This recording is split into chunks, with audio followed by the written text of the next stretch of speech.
Was Overwatch 2 saved by Season 6? Today we're going to take a look and find out. Hey everyone, by now you've probably already gotten the answer to this if you've seen the Steam reviews and Steam player count, but we're going to go a little deeper than just pointing out those numbers and saying, no, Overwatch 2 was not saved by Season 6. And that's because Season 6 didn't fix the real issue with the game. Yes, it added a lot of content, the most content that we've ever gotten in a single update since they added the 2 at the end of the name. But adding a lot of content wasn't the issue that we needed to be fixed. We didn't have a lack of content, because people enjoyed the content that was coming out with Overwatch 1, when it was every month there would be either a hero, a map, or an event. People were okay with that. The problem with Overwatch 2, and this is something that they'll probably never fix, of course, is the monetization. Now, I know I talk about the monetization of a game a lot on this channel, right? I talked about it recently with Diablo 4 and the Battle Pass. I've talked about it with Overwatch 2 multiple times, but the reason I talk about it so much is because the game is built around the monetization. The game isn't built around being a fun game, or the gameplay mechanics. It's built around the monetization. So that's why we have to talk about it so much. Because I don't think you can talk about a game like Overwatch 2 without mentioning how the monetization affects whatever is happening, whether it's good or bad. We're going to start by taking a look at what we got with this update, and why it doesn't really work to get players into the game or build any excitement. We're going to start with the worst part of this update, which is definitely the story mission. Now, I don't have access to the 3 story missions that you get for spending $15 because that's a waste of money. But I have played the free one, and it's not good. And from what I've heard, the ones that you pay for aren't that great either, so, go find another YouTuber. I'm sure they'll tell you, don't waste your money on it. That's the sentiment I've heard, at least. But this new event mission that we got for free, I don't know if it's necessarily a story mission, right? Because I think there are things in there that probably aren't canon, like an AI robot version of Ana probably isn't canon. And that part is just to sell the battle pass, because that's the mythic skin that's in there. But of course, don't quote me on this, maybe it is completely canon. Who knows? And honestly, unless you're a huge Overwatch fan and you're invested in the story, most people probably don't really care. And this event, even if it were an Overwatch 1, it wouldn't be exciting to players, because it's just an archives event. It's the same type of mission, but where this really goes wrong is that it uses King's Row for a second time for a story mission.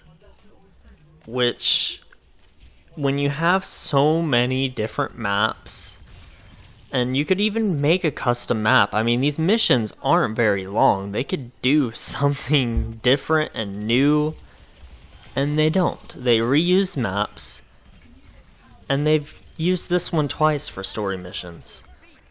That's boring. And I'm gonna say it's lazy. It is super lazy. Look, I don't mind them reusing maps, right? If it makes the job easier and they can still tell a good story and create some fun gameplay with it, I don't mind them reusing maps.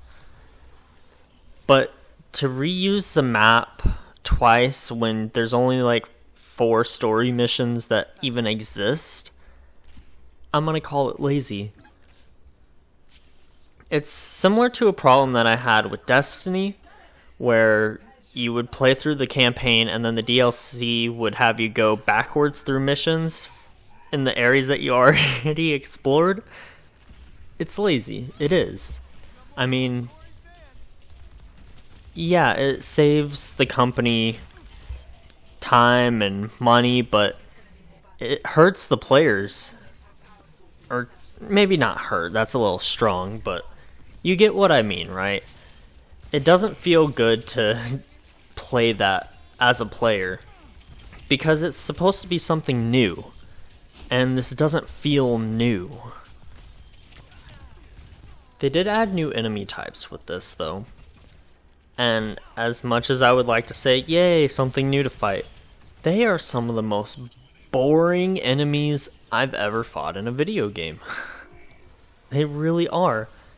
And I think that's because the way they're programmed, right? The AI for them is atrocious.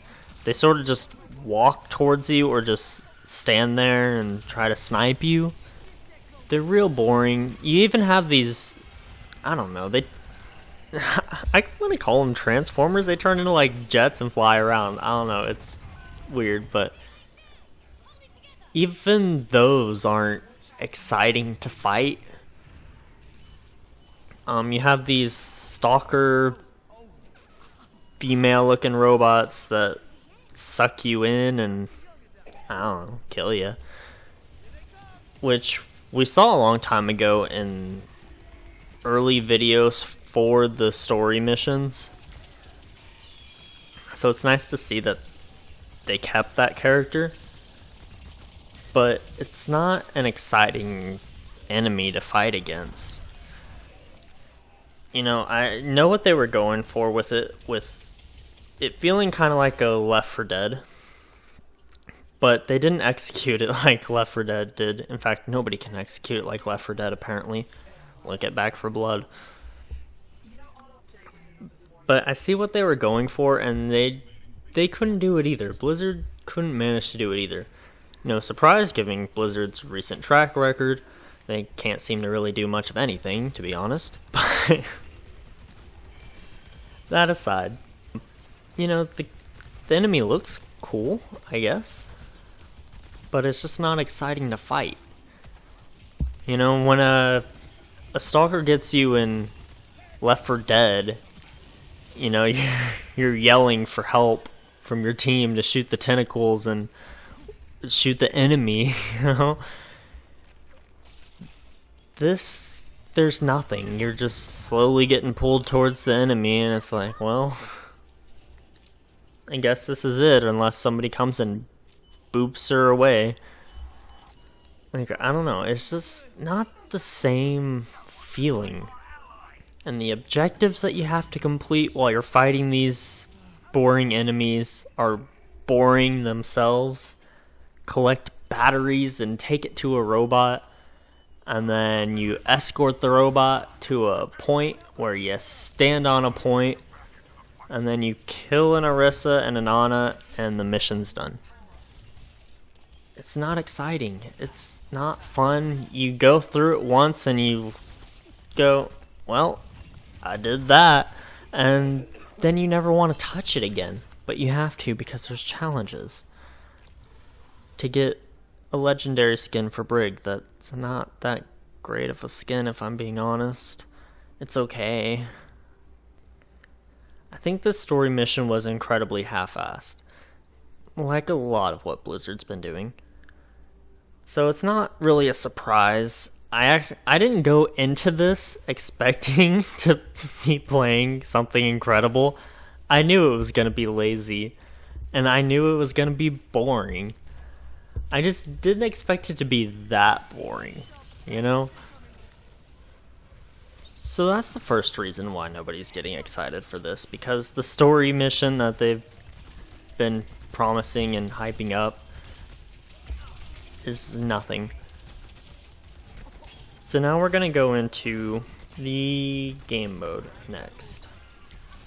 So the new game mode is Flashpoint. It has 2 maps, which that's alright for a new game mode, I suppose. It'll get repetitive real quick, though. However, I don't really have any complaints about this game mode. I think it's pretty solid, to be honest, and the maps are nice. Maybe a little too big, or maybe the spawns just aren't close enough, because it feels like it takes a really long time to walk to the point sometimes. But I like that the points have multiple ways to attack them. Because the problem with Overwatch is that everything is determined by choke points, right? There's always a choke point and you get stuck there for a bit and you have to try and push your way through. Here, you can take a different route. Which is the only problem that I have with this mode, is that my teammates suck and they never take a different route. They try to push the same way. Like, every single time. Like, can we change it up, please, guys? Thank you. And I've been noticing a lot more turret characters being played. Never on my team for whatever reason. But on the enemy team, there's always a Torb or a Sim, which I mean is relatively common throughout most of the modes, I suppose. Because people can't aim, so they just throw turrets all over the place, and it's real annoying to have to deal with. But that's what I'm seeing a lot of, which hopefully that's not like the meta is just to throw out turrets, because that's gonna get real boring real quick. And I mean, I get it, right? The strategy is to lock down the point. Best way to lock down a point, throw turrets to cover it. Easy. But it's not fun. I've never thought the turret characters were all that fun. They're kind of boring to me and just so annoying. I've always hated Sim. I've always hated Torb. They're just boring characters to me. But I have been playing almost only this new game mode. I haven't touched quick play this season at all. It's been this and then the event mission that I played just a couple times to finish the challenges. Otherwise, it's been Flashpoint. So I think the game mode's pretty solid. We'll have to wait and see if players find some cheeses in the map, but at least at the moment, I think it's pretty solid. The next thing I want to talk about is the character, which is supposed to be the biggest draw, right? Maps always get a couple people to come in, but a character is where most of the player base should return. And unlike most YouTubers that I've been watching where they're all positive on the new character, which I do have some of that, right? I don't think the character's bad. I think they're well balanced. I think they are... They feel good to play, right? But I think the problem is that they're not something unique and exciting. You know what I mean? Similar to the map where it's just something that you've already seen, they just change it up a little bit. I feel like that's what this character kind of is, right? She throws out a turret that heals.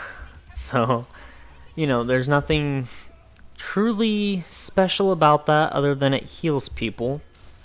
Her gun is kind of like a railgun type thing, which again, not super unique as Sojourn has a railgun.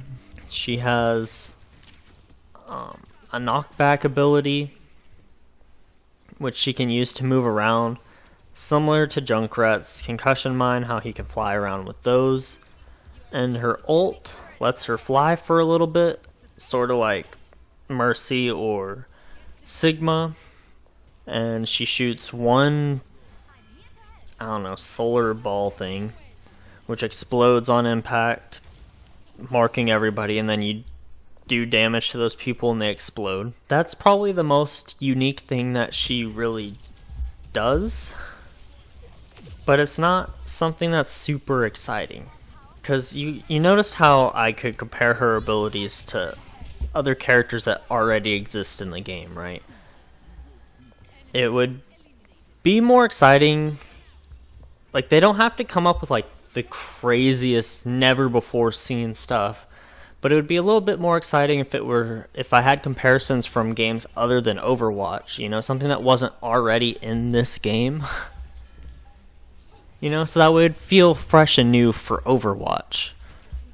You know, it's not the most new thing ever, but for Overwatch it is.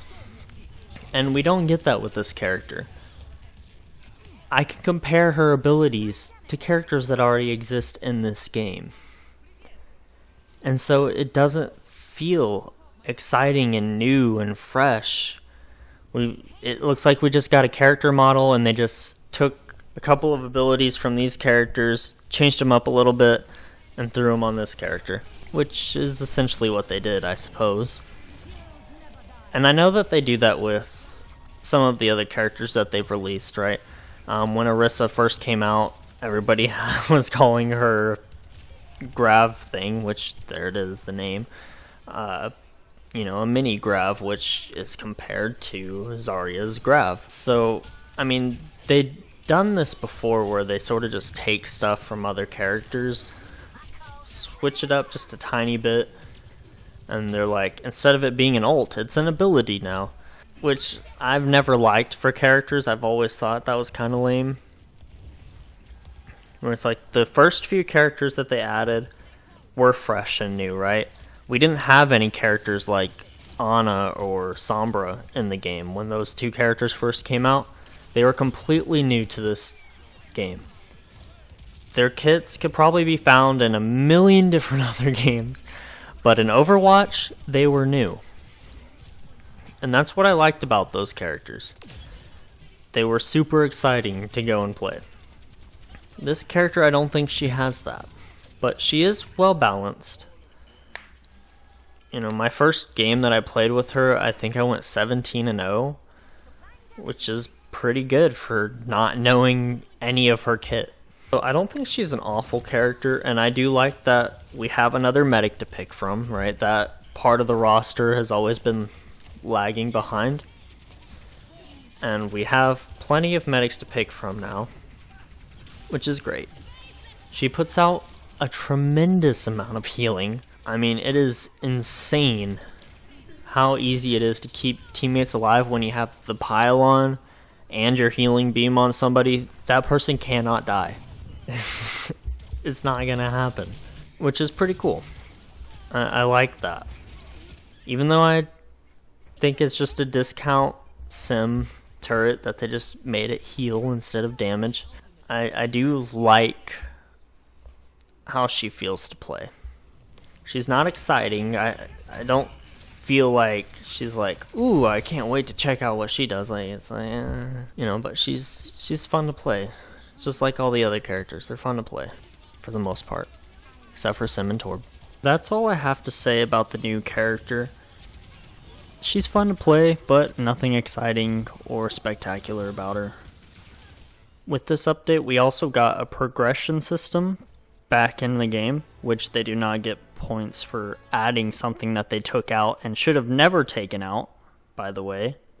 I made this point when Overwatch 2 first came out and I made my first rant video on it.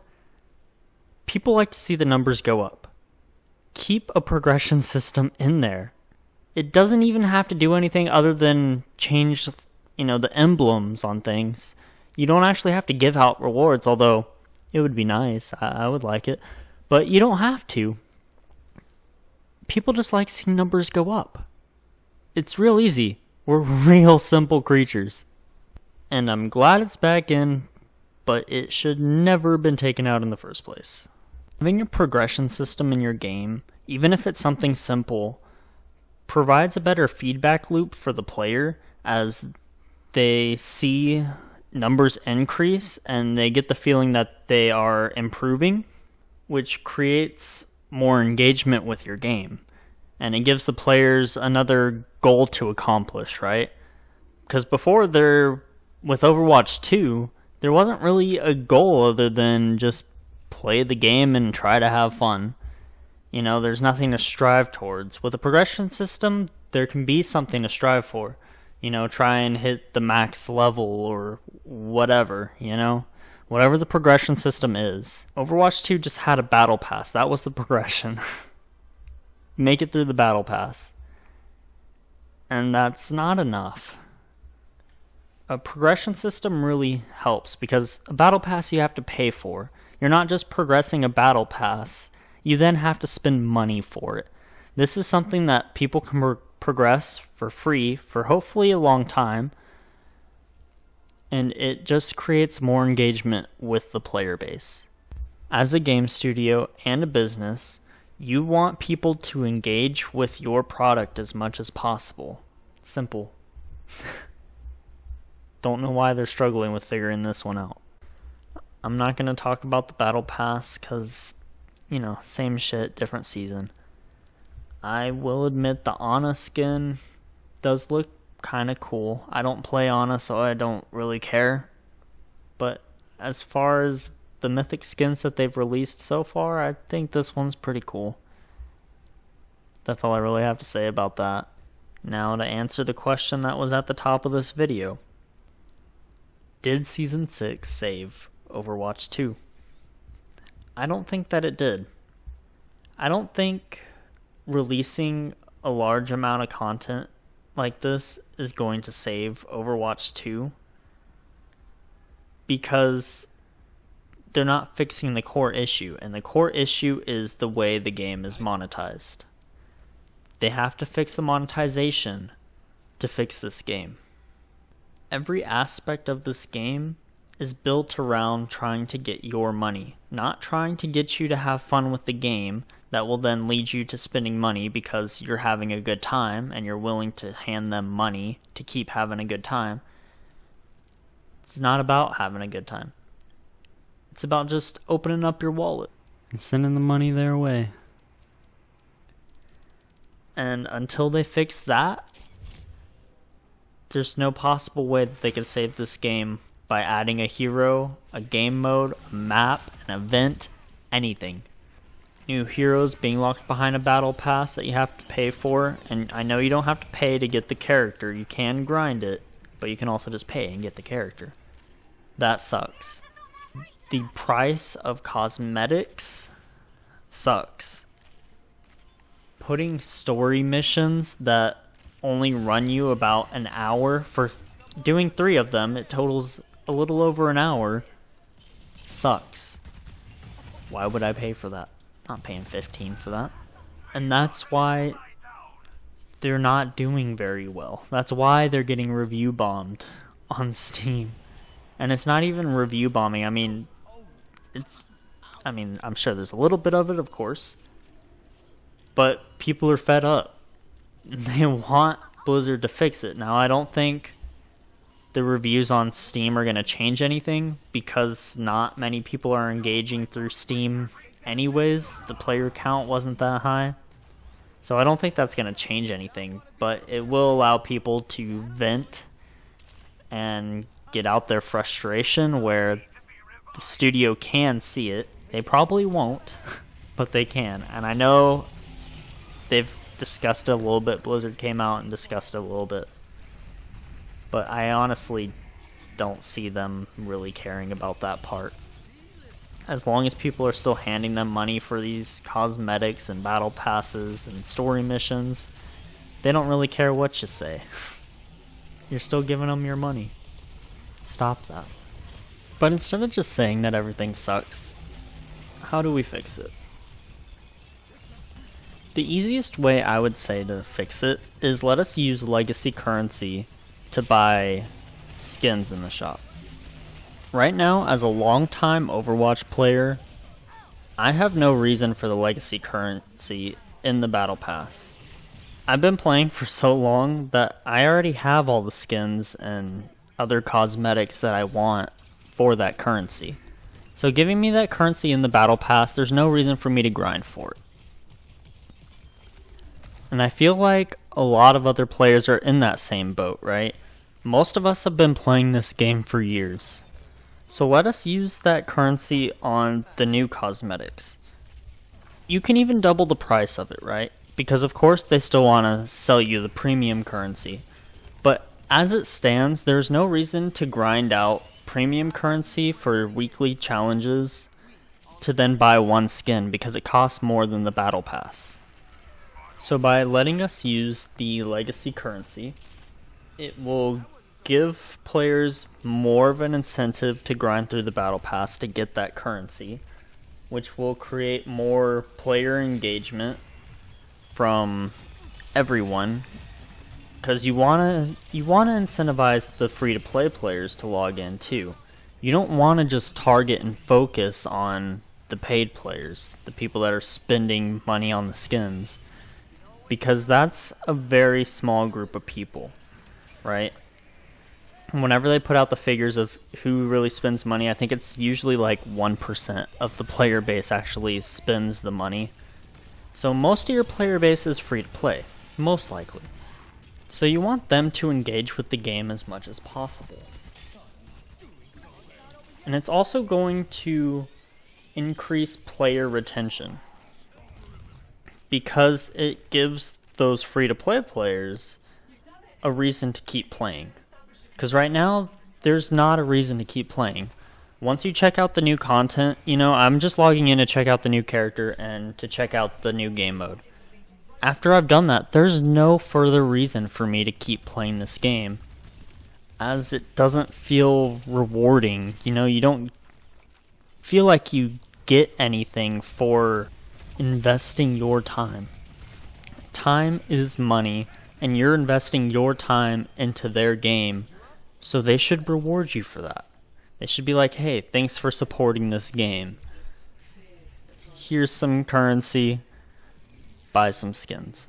And this will help keep the player count higher longer, because more people will have something to strive for, and so they'll keep playing it. And they'll be getting rewarded for playing it. I actually didn't touch Season 5 at all. I didn't touch that season one bit. And it's because I had no reason to. There was no point. I booted up the game a few times, I sat there in the menu, and I was like, no, I'm not feeling it. Why would I do this? There's no point. Now, I'm sure that there are other ways to fix this game, of course, but I think this is probably one of the easiest and simplest ways to do it. And I think that's how they should do it, at least at the start, and then maybe we can find a even better way to fix it in the future. Alright everyone, I want to thank you all for watching. Please like, subscribe, comment down below. What do you like about this season? What do you hate about this season? What do you think Overwatch can do to be saved? Let me know in the comments down below.